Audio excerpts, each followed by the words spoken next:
귀한 자리에 훌륭한 사람을 이렇게 불러주셔서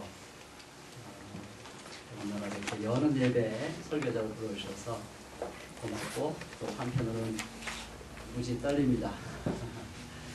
처음 들어왔을 때 제가 이렇게 느껴지는 느낌은 여기 그 처음 그 예배 부름의 기도에 나온 것처럼 용기를 내어 떨리는 마음으로만 합니다. 우리는 단비를 기다리는 것과 같이 주님의 말씀을 기다립니다. 부드러운 이슬처럼 반드시 내려오십니다. 그런 간절한 마음, 그런 갈망, 그 시절에 간절히 느껴졌습니다. 오늘 짧은 시간 동안에 이 말씀을 생각하면서 여러분들의 지치고 상한 마음을 위로해 주시고 또 새로운 힘과 용기를 불어넣어주는 하늘에서 내려오는 이슬과 같은 그런 말씀이 됐으면 좋겠다는 그런 간절한 마음으로 함께 말씀을 나눠보려고 합니다. 예수 목회라는 말, 참 우리 시대에 너무 시적절한 그런 표현이라는 생각이 듭니다. 저는 우리 김준호 소장님에게 초대 글을 읽으면서 깊이 공감을 했습니다. 그중에서 특히 한국 교회에 횡행하고 있는 그 목회 흐름을 규정한 그 표현들이 더욱 그러했습니다. 내면의 평안을 강조하는 백담사 목회, 부와 성공에 대한 탐욕을 부추기는 라스베가스 목회.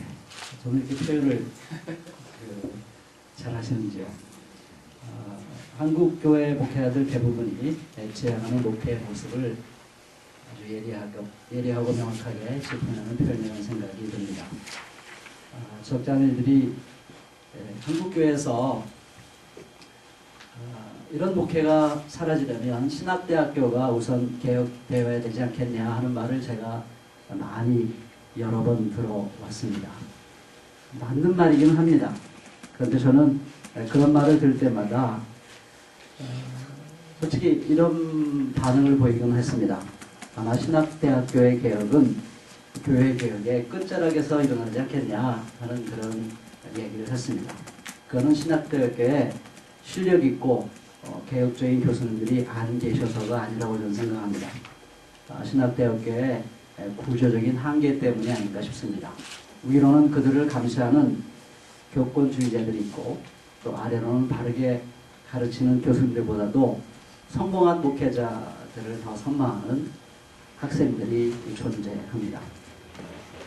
결국 오늘 이 난국을 타게 하려면 결국 목회 현장에서 뛰고 있는 목회자들이 아무리 힘들어도 그 예수 목회의 길, 우리 김준호 소장님의 표현을 빌리자면은 갈릴리 목회를 끝까지 하는, 그 길을 끝까지 달려가는 사람이 있어야 된다 하는 생각을 해보게 됩니다. 저는 어제 저희 교회 오후 프로그램으로 여러분 혹시 들어봤는지 모르겠습니다만은 사교육 걱정 없는 세상이라는 시민단체를 이끌고 있는 송민수 선생을 불러서 강의를 들었습니다. 그가 어떻게 학벌주의 그리고 입시 교육 이 거대한 힘과 맞서 싸우는 이 운동에 감히 자기가 어떻게 발을 딛게 되었는가, 너무 두렵고 떨리고 도저히 할 수 없을 것 같아서 사람들은 자기 보고 그 길로 가라 그러는데 자기는 도저히 못 갈 것 같아서 미적미적거리고 있었는데 어느 날 청소년들에게 설교하는 자기 교회 담당 목회자의 설교를 들으면서 큰 계기가 됐다고 얘기를 했습니다. 애들한테 설교를 하는데 토요일날도 학원 가야 되고 주일날도 학원 가야 되고 너무 고단하니까 이 설교를 하는데 다 조울대는 거예요. 그래서 잠시 지켜보다가 의처됩니다. 얘들아, 왜 이 한국 사회가 학벌주의와 입시 경쟁 교육에서 벗어나지 못하는 줄 아느냐? 하고 질문을 던졌답니다. 이 양반은 교사 출신이고 오랫동안 이 교육운동을 해온 사람이라서 목사님이 뭘 안다고 저런 엄청난 질문을 던지나 하고서 눈을 똑바로 뜨고 쳐다봤답니다. 그때 그 목사님이 하시는 말씀이 그건 말이야, 그 문제를 해결하기 위해 목숨을 던지는 한 사람이 없기 때문이야. 그러더라는 겁니다. 그래서 거기서 큰 도전을 받고 많이 고민하고 기도하다가 그 길을 가기로 결심했노라고 그런 얘기를 전해줬습니다. 제가 참 깊은 감동이 되는 말이었습니다. 성경은 한 사람의 중요성을 끊임없이 강조하죠. 에레미야서 5장 1절에 오면 예루살렘에 사는 사람들아 예루살렘의 모든 거리를 두루 돌아다니며 둘러보고 찾아보아라. 예루살렘의 모든 광장을 샅샅이 뒤져보아라. 너희가 그곳에서 바르게 일하고 진실하게 살려고 하는 사람을 하나라도 찾는다면 내가 이 도성을 용서하겠다. 이렇게 말씀하십니다. 그런가 하면 에스겔서 22장 30절에서 이렇게 또한 말합니다. 나는 그들 가운데서 한 사람이라도 이 땅을 지키려고 성벽을 쌓고 무너진 성벽의 틈에 서서 내가 이 땅을 멸망시키지 못하게 막는 사람이 있는가 찾아보았으나 나는 찾아보지 못하였다. 이렇게 말씀하고 있습니다. 단 한 사람이라도 진실하게 끝까지 바른 목회의 길을 걸어가는 사람이 있다면 하나님은 아마 우리 한국교회를 살려주시지 않을까 그런 생각을 해봅니다. 나 한 사람이 어떤 목회의 길을 가느냐에 따라서 한국교회 운명이 달려있다는 말씀입니다. 저는 그런 의미에서 우리가 많은 숫자가 모이지 않았습니다만은 우리 김진우 소장님이 너무 적게 와서 죄송하다고 저한테 미안해 어쩔 줄 몰라 하시더라고요. 근데 저는 이 숫자가 굉장히 큰 숫자라고 저는 생각을 합니다. 한 사람만 있어도 나라가 사는데 교회가 사는데 이렇게 많은 숫자가 모였으면 충분히 살 수 있지 않겠습니까? 네, 이럴 때는 아멘 하시는 게 좋죠. 감사합니다. 저는 이 오늘 말씀을 통해서 우리들 한 사람 한 사람이 예수 목회의 길을 정말 다시 한번 새롭게 마음에 굳게 확신하고 걸어간다면 여전히 우리 한국교회 사회에 희망이 있다고 저는 굳게 믿습니다. 오늘 이 말씀을 통해서 저는 예수 목회의 길이 뭘까 하는 것에 대한 작은 답을 얻을 수 있었습니다. 짧은 시간이지만은 4가지가 이 말씀을 통해서 저는 깨달아졌는데요. 첫째로는 위협을 두려워하지 않는 것입니다. 예수님은 그 때가 다가옴을 인지하고 이제 갈릴리를 떠나서 예루살렘을 향하여 가시고 계시는 중이었습니다. 그 길목에서 종종 여러 가지로 가르쳐 주셨죠. 그 당시에 그 탐욕, 부와 권력, 성공을 위한 수단으로 유대교를 전락시킨 그런 부패한 세력들을 향하여서 예리하고 날카로운 강력한 저항의 메시지를 증거하셨습니다. 그리고 그들은 결국 나중 변제가 될 거다 하고 심판의 메시지를 던지면서 그 길을 가고 계셨던 것입니다. 헤롯의 교회에 굉장히 거슬렸겠죠. 그래서 어느 한 바리새인들이 그 예수께 와서 헤롯의 경고를 전해줍니다. 이렇게 말하죠. 여기서 떠나가십시오. 헤롯 왕이 당신을 죽이고자 합니다. 하는 위협을 합니다. 이 바리새파 사람들이 도대체 어떤 사람이냐 주석가들은 여러 가지로 얘기합니다만은 그 중에 제 마음속에 제일 설득력 있게 다가오는 것은 뭐 서로 많이 다릅니다만은 하나의 공통점이 있죠. 둘 다 예수에 대해서 적대적이고 예수를 위협적인 존재로 봤다는 점에서 공통점이 있습니다. 그래서 저는 이게 바리새파 사람들이 예수님을 위해서 하는 거라기보다는 헤롯과 공조해서 예수님을 위협하고 예수님의 사역을 위축시키고 예수님에게 사기 저하되도록 그렇게 공조하고 있는 것이 아닌가. 저는 그런 해석이 제 마음속에 가장 깊이 다가왔습니다. 그렇게 만드는 것, 이것은 모든 악한 세력의 가장 강력한 무기입니다. 사람이 두려움에 빠지면 순종적인 존재가 될 수밖에 없습니다.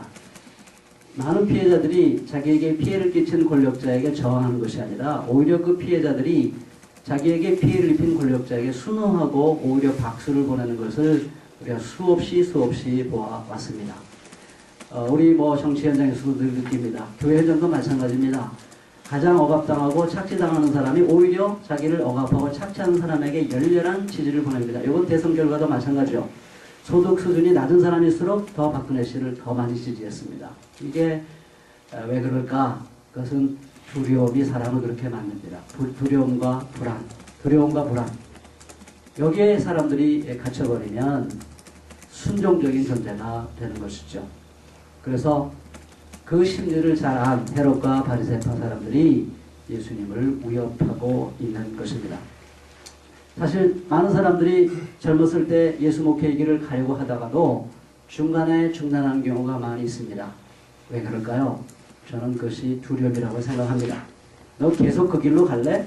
너 계속 그 길을 가면 너의 장래가 어떻게 되는지 눈에 안 보여? 지금도 정신 못 차려? 지금도 계산이 안 나와? 하면서 우리를 위협을 합니다. 설 자리가 없도록 만들어 버리죠. 아주 외롭게 만듭니다. 노골적인 핍박도 있지만 그러나 은근히 그 사람을 주변으로 몰아내므로 말미암아 그 앞길을 캄캄하게 만들어 버립니다. 나이가 들수록 그 두려움은 더 깊어져 갑니다. 여러분, 우리가 예수 목회의 길을 가면 세상의 영화를 누리기는 불가능한 일이 아닐까 그런 생각이 듭니다. 나이가 들수록 우리는 안정을 추구하게 됩니다. 그런 사람들이 나이가 들면 생각이 바뀌게 되는 것이죠. 두려움 때문입니다. 나 한 사람은 괜찮더라도 내 아내, 내 자식들은 누가 키울 것인가 라는 두려움이 생깁니다. 저도 나이가 좀 들어가니까 죄송합니다만, 나 얘기해요. 죄송합니다만은 이렇게 어떤 사람들이 크게 모이고 많이 모이면 한번 크게 쏘고 싶은 생각이 들어요. 또 인간의 본성인가 봐요. 한번 한턱을 확실하게 내고 싶은 생각이 드는데 주머니 사정이 여의치 않습니다. 참 초라합니다. 여러분, 그것이 저는 예수 목회의 길을 걸어가는 사람들이 노년에 견뎌야 되는 그런 아픔이라고 저는 생각이 들 때가 참 많습니다. 여러분, 이러한 그 두려움을 우리에게 심어주는 세력, 우리 주변에 얼마나 많습니까? 예수님은 바로 그 협박에 굴복하지 않았죠. 그래서 당당하게 말씀하십니다. 가서 그 여호와에게 전하기를, 보아라, 오늘과 내일은 내가 귀신을 내쫓고 병을 고칠 것이요 사흘째 되는 날에는 내일을 끝낸다 라고 말씀합니다. 어느 신학자는 말하기를 예수님께서 이 여우라는 말로 사람을 경멸하는 표현은 이게 유일하지 않겠나 하는 말을 했습니다. 여우, 경멸의 대상입니다. 아주 저열한 이 간교한 사람, 이런 사람을 여우라고 말하죠. 우리는 이 예수님을 통해서 두려움에 굴복하지 않고 담대하게 그 위협하는 세력을 향하여서 대받아칠 수 있는 그런 담대한 용기와 분노, 이것이 우리에게 있었으면 좋겠다는 생각을 해봅니다. 그것은 오직 주님의 도우심으로만 가능하지 않을까 생각합니다. 저는 기도하는 마음으로 이 말씀을 여러분들 함께 나눕니다. 우리 이렇게 한번 주님께 늘 간절히 기도하며 살았으면 좋겠습니다. 저는 제 스스로 두려움을 이길 수가 없습니다. 주님, 지금 제 곁에 오셔서, 가까이 오셔서 저에게 용기를 불어넣어 주십시오. 바른 길 가려는 나를 위협하는 자를 향해 여우라고 외칠 수 있는 담대한 분노를 저에게 주십시오. 늘 기도하며 살아가는 저 여러분들이 될 수 있기를 바랍니다. 두 번째로, 가야 할 길을 가기로 굳게 결심하는 것입니다. 예수님은 헤롯에게 경멸과 분노만 표출한 것이 아니라 적극적으로 자신이 가야 할 길을 가기로 굳게 결심하십니다. 다시 읽습니다. 오늘과 내일은 내가 귀신을 내쫓고 병을 고칠 것이요 사흘째 되는 날에는 내일을 끝낸다 하여라. 그러나 오늘도 내일도 그 다음 날도 나는 내 길을 가야 하겠다. 예언자가 예루살렘이 아닌 다른 곳에서는 죽을 수 없기 때문이다. 이렇게 말씀하고 있습니다. 여기서 오늘, 내일, 사흘째 되는 날, 오늘, 내일, 그 다음 날, 단순히 오늘의 24시간을 말하는 것은 물론 아니겠죠. 오늘과 내일은 귀신을 내쫓고 병을 고치는 일을 하는 시간들입니다. 이것은 그 당시에 억압적인 사회에서 모든 고통을 한 몸에 짊어지고 미칠 수밖에 없는 너무나 고통스러운 사람들, 병들어서 사회적 약자로 인간답게 취급받지 못하는 그런 불쌍한 사람들, 그 사람들로 하여금 그 한 공동체에 사람답게 살 수 있는 존엄성을 회복한 사람으로 살아가시는 길을 열어주시는 그 사역, 그 사람들을 괴롭히는 악의 세력에 대해서 저항하는 삶, 그 삶의 길을 걸어가는 시간, 저는 그것이 바로 오늘, 내일이라는 단어로 표현됐다고 생각합니다. 사흘째 되는 날, 그리고 그 다음 날, 이 두 가지 표현은 저는 같은 거라고 생각하는데요. 예루살렘에서 돌아가시는 날을 의미합니다. 자신의 사역을 완성하는 날인 것이죠. 예수는 이렇게 자신이 가야 할 길을 정확히 아셨습니다. 어떤 위협적인 조건 속에서도 아랑곳하지 않고 사회적 약자를 살려내시다가 예루살렘으로 가셔서 거기서 돌아가시는 것이었습니다. 자신의 죽음이 사역의 실패가 아니라 오히려 사역의 완성이라고 확신하셨습니다. 거기서 인류를 향한 가장 위대한 사랑이 실현되기 때문입니다. 그리고 그 완전한 사랑이야말로 인류 역사를 변화시킬 수 있는 가장 강력한 힘이라고 믿으셨기 때문입니다. 그래서 예수님은 헤롯의 살해 위협이나 바리새인들의 공조에 연연하지 않고 자신의 길을 지속적으로 가야겠다고 결심을 하신 것입니다. 참 얼마나 아름답고 멋진 그런 길인지 모르겠습니다. 여러분, 이런 길을 걸어가는 것은 정말 어려운 길이죠. 좀 외롭고 힘든 길입니다. 아까도 잠깐 말씀드린 것처럼 안정과는 거리가 먼 그런 삶의 길입니다. 그러나 우리 예수님에게서 우리가 정말 위로를 좀 받았으면 좋겠습니다. 예수님은 12제자를 데리고 다니면서 머리 둘 것도 없이 가난하게 사셨습니다. 참 초라한 지도자이셨습니다. 오죽하면 제자들이 어느 안식일 예수님과 함께 밀밭 사이로 지나가다가 이삭을 비벼 먹었겠습니까? 아마 예수님과 12제자들의 그 삶을 우리가 능히 상상해 볼 수 있는 그런 장면이 아닐 수가 없습니다. 예수님은 비록 짧은 3년의 기간이긴 하였지만 초지일관하셨죠. 바로 그렇기 때문에 그는 인류 역사의 방향을 바꾸는 구원자가 되었습니다. 수많은 이들이 그 앞에 무릎을 꿇고 사랑과 존경을 드립니다. 저는 이 말씀을 준비하면서 생각나는 인물 전태일 선생님 다시 한번 마음의 생각이 났습니다. 그는 1970년 8월 9일 기도원에서 4개월의 떨림의 시간을 보낸 후 중대한 결정을 하죠. 이 결단을 두고 얼마나 오랜 시간을 망설이고 괴로워했던가. 지금 이 시각 완전에 가까운 결단을 내렸다. 나는 돌아가야 한다. 꼭 돌아가야 한다. 불쌍한 형제 곁으로 나를 버리고 나를 죽이고 가마. 그의 편전을 쓴 고 조영래 선생님은 이 대목에서 이렇게 소회를 말하고 있습니다. 소시민적인 안일한 삶에 연연하는 일부의 지식인이나 종교인들이 상투적으로 억눌린 사람들의 고통에 참여하겠다고 선언할 때 우리는 그야말로 단순한 동참, 억눌린 사람들의 주위에서 얼쩡거리며 배회하는 데서 끝나는 것을 본다. 전태일의 경우 돌아가겠다고 하는 것은 결코 이런 식의 어정쩡한 얘기가 아니었다. 그것은 목숨을 들어 돌아감을 뜻하는 것이었다. 저는 이 대목을 읽으면서 정말 예리한 칼이 제 마음에 꽂히는 듯한 느낌을 받았습니다.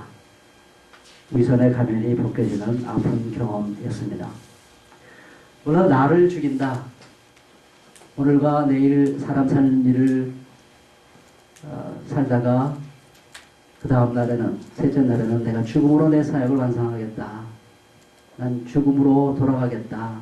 저는 이 결심, 그 결심이 전태일 열사처럼 오늘도 우리가 분신을 해야 된다. 꼭 그런 의미는 아니라고 저는 생각을 합니다. 그러나 그렇다고 해서 우리가 분신을 하지 않는다고 해서 그러면 그 죽음의 길을 가는 것이 고통이 덜한 것일까? 저는 그래서는 아니지 않는가 생각을 해봅니다. 우리가 어떤 형태의 삶을 살아가든지 간에 정말 우리가 예수님의 가신 길을 따라가는 예수님의 그 십자가를 나도 지고 주님이 걸어가신 길을 같이 걸어가기를 원한다면 자기 명예와 안정을 죽이는 그 강도, 거기서 오는 그 아픔, 고통, 그 강도는 저는 같은 것이어야 한다고 생각을 해봅니다. 우리가 어떻게 그 길을 감히 우리 힘으로 갈 수 있겠습니까? 날마다 예수님을 생각하고 또 주님의 은혜를 덧입고 또 성령님의 도우심을 간구해서 우리 그 길을 갈 수 있기를 진심으로 바랍니다. 우리 교회조차도 능력이 있는 사람을 좋아합니다. 아무리 표절을 해도, 아무리 성적인 일탈을 해도 능력이 있으면 다 용서해 줍니다. 그게 우리 한국교회 모습이죠. 심지어는 진보적인 진영까지도 능력이 더 중요할 때가 많습니다. 저는 그게 우리를 참 가슴 아프게 만드는 일이라고 생각합니다. 오늘 우리 가운데 필요한 사람은 짧은 시간에 교회를 크게 성장시키는 능력이 있는 사람, 저는 그런 사람이 아니지 않는가 싶습니다. 지금 필요한 사람은 그 끝이 결국 자신의 죽음인 줄 뻔히 알면서도 그 길만이 사람을 살리는 길임을 알기에 그 길을 한 걸음으로 끝까지 흔들림 없이 걸어가는 그 사람, 그 한 사람이 저는 그 어느 때보다도 절실하게 요청된다고 믿습니다. 네, 세 번째로 제가 이 본문을 통해서 느끼는 바는 적대 세력의 사랑을 품고 살아가는 것입니다. 예수님은 자신과 자신의 적대 세력의 그 본부인 예루살렘과의 관계를 적절하게 표현하고 계시죠. 예루살렘아 예루살렘아 예언자들을 죽이고 내게 파송된 사람들을 돌로 치는구나. 암탉이 제 새끼를 날개 아래 품듯이 내가 몇 번이나 내 자녀를 모아 품으려 하였더냐. 그러나 너희는 그것을 원하지 않았다. 이렇게 말씀하고 있습니다. 예루살렘은 하나님의 눈으로 바라볼 때 정말 진절머리 쳐지는 곳이 아니었을까요? 예루살렘은 하나님이 보내신 예언자들, 파송된 사람들을 돌로 쳐 죽였습니다. 하나님의 아들 예수 그리스도에게 마저도 그들은 결코 우호적이지 아니하고 아주 적대적인 것이었습니다. 그런데 예수님은 바로 그 예루살렘을 지극한 사랑으로 품으로 하셨습니다. 마치 어미닭이 제 새끼를 날개 아래 품듯이 품고자 하셨습니다. 그들이 예수님의 그 사랑의 마음을 거부해도 그래도 또 품으려 하셨습니다. 얼마나 놀라운 사랑입니까? 물론 예수님은 분노하셨습니다. 헤롯을 여우라고 말했고 또 분노의 채찍을 들어서 예루살렘 성전을 뒤흔들어 놓았습니다. 그러나 그 밑바닥에는 그 사람들에 대한 분노보다는 그들의 죄에 대해서 강력하게 분노했지만 예수님 마음 심장의 가장 깊은 밑바닥에는 그들도 회개하고 돌아오기를 바라는 그런 간절한 사랑이 그 마음속에 있었던 것이죠. 분노의 정의만 있고 사랑이 없으면 그 분노는 역사를 바꿀 힘이 없습니다. 분노의 악순환을 낳을 뿐입니다. 우리 잘 알죠? 니체가 남긴 말, 괴물과 싸우는 자는 자신이 괴물이 되지 않도록 주의해야 된다. 정말 우리가 마음속 깊이 새겨야 될 조언이라고 저는 생각을 합니다. 아마 우리 모두 다 경험했겠습니다만은 지난 이명박 정권 하에서 또 지금의 이 대선 결과 이후에 이 돌아가는 걸 보면서 하루에 여러 번씩 정말 여러분들 마음속에 분노와 증오와 때로는 절망과 좌절과 아픔 이런 것들이 오락가락 하시는 때가 정말 많았을 거라고 저는 생각을 합니다. 네. 쉽지 않지만 오늘 이 벽돌을 내리는 그 심정으로 벽돌을 올렸던 그 마음 다시 벽돌을 내리는 심정으로 우리의 이 분노를 사랑으로 승화시킬 수 있는 그런 소중한 시간이 될 수 있기를 진심으로 바랍니다. 그러면 우리가 지금 지는 것 같아도 끝내 우리는 이길 수 있다고 믿습니다. 분노의 폭발로 우리가 잠시 이겨도 그것은 지는 거라고 생각합니다. 또 다른 증오가 따를 것이기 때문입니다. 새끼를 날개 아래 품는 어미 닭의 그 마음, 그 사랑의 마음이 우리 안에 늘 흐르도록 깊은 성찰과 기도의 시간을 함께 갖는 우리가 될 수 있기를 진심으로 바랍니다. 네, 마지막으로 궁극적 승리에 대한 희망을 굳게 붙드는 것이라고 느꼈습니다. 제가 짧은 시간에 너무 많은 얘기를 하나요? 우리 첫 번째가 위협을 두려워하지 않는 것, 그리고 두 번째가 자기의 갈 길을 가기로 결심하는 것, 세 번째가 적대 세력의 사랑을 품는 것, 마지막 네 번째가 궁극적 승리에 대한 희망을 굳게 붙드는 것입니다. 예수님께서 이렇게 말씀하셨죠. 보아라, 너희의 집은 버림을 받을 것이다. 내가 너에게 말한다. 너희가 말하기를 주님의 이름으로 오시는 분은 복되시다 할 그때 오기까지 너희는 나를 다시는 보지 못할 것이다. 이렇게 말씀했습니다. 예수님은 역사에 대반전이 있을 것을 확신하셨고 거기에 희망을 두셨습니다. 깊은 사랑을 끝내 거부하는 세력에 하나님의 공의로운 심판이 임할 것을 내다보셨습니다. 예수님은 부활 승천하셨다가 궁극적 승리자로 이 땅에 다시 돌아오실 것을 믿었습니다. 그때 이스라엘 남은 자들이 그를 바라보며 주님의 이름으로 오시는 분은 복되시다 노래할 것을 내다보셨습니다.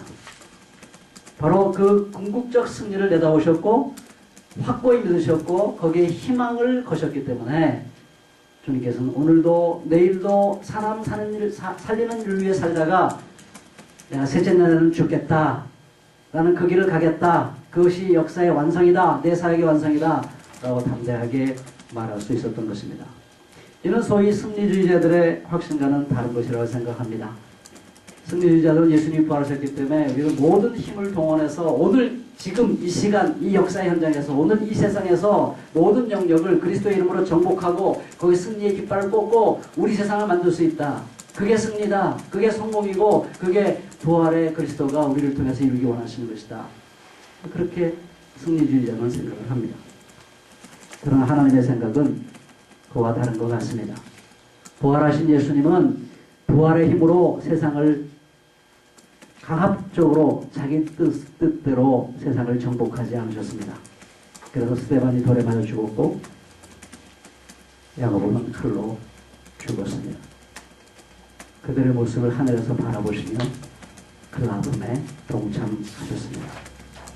여기에 하나님 나라가 이 땅에 펼쳐지는 비밀이 담겨져 있는 것입니다. 하나님은 하나님의 방법으로 자신의 다스림을 이 세상에 펼쳐 가십니다. 승리주의자가 기대하는 방식으로 하나님께서 이 세상을 다스리지 않으시죠. 그래서 루리겐 몰트만이 말한 힘없으심, 자크 헬룩이 말한 무력함, 힘없음, 이것이 바로 하나님의 나라의 중요한 특징 중에 하나입니다. 하나님은 사랑하시기 때문에 우리를 강제로 모든 힘을 동원해서 우리의 의지를 꺾고 자기의 뜻을 관철시키시는 그런 독재자가 아니십니다. 사랑으로 설득하시고 저항하시고 외치시고 분노하시고 그리고 기다리십니다. 그래도 듣지 않으면 그 모든 아픔을 자기 몸으로 끌어안고 자기가 아파하시고 그리고 또 기다리십니다. 저는 그것이 하나님께서 이 세상을 다스리시는 놀라운 방법이라고 생각을 합니다. 그래서 테리 이글턴은 영국의 기독교인 좌파고 문학批評가죠. 신롱하다라는 책에서 하나님 나라의 진행을 다음과 같이 설명합니다. 조금 말이 어렵습니다만 찬찬히 생각해 보면 정말 어떻게 이렇게 신학자도 아닌 사람이 하나님 나라의 그 진행 방식을 이렇게 깊이 성찰할 수 있을까? 저는 이 책을 한 작년에 어느 때쯤에 읽다가 정말 눈물이 다 나더라고요. 하나님 나라는 이렇게 펼쳐지는 거구나 하는 생각하면서 하는 위로를 받은 생각이 납니다. 하느님의 나라는 역사라는 상승하는 곡조의 절정에서 힘차게 울려 퍼지는 소리처럼 도래하는 것이 아니다. 그것은 장엄한 역사의 진화의 완성이 아니라 인간의 정의를 위해 투쟁하는 가운데 보편적 평화와 정의가 살아 숨쉬는 하나님의 통치 시대를 미리 보여주는 모든 역사적 발화점들의 마무리입니다. 발터 베냐민도 인식했듯이 하나님의 통치란 다른 무엇이 아니라 억압받는 사람들을 위한 산발적이고 자주 불운했던 투쟁들,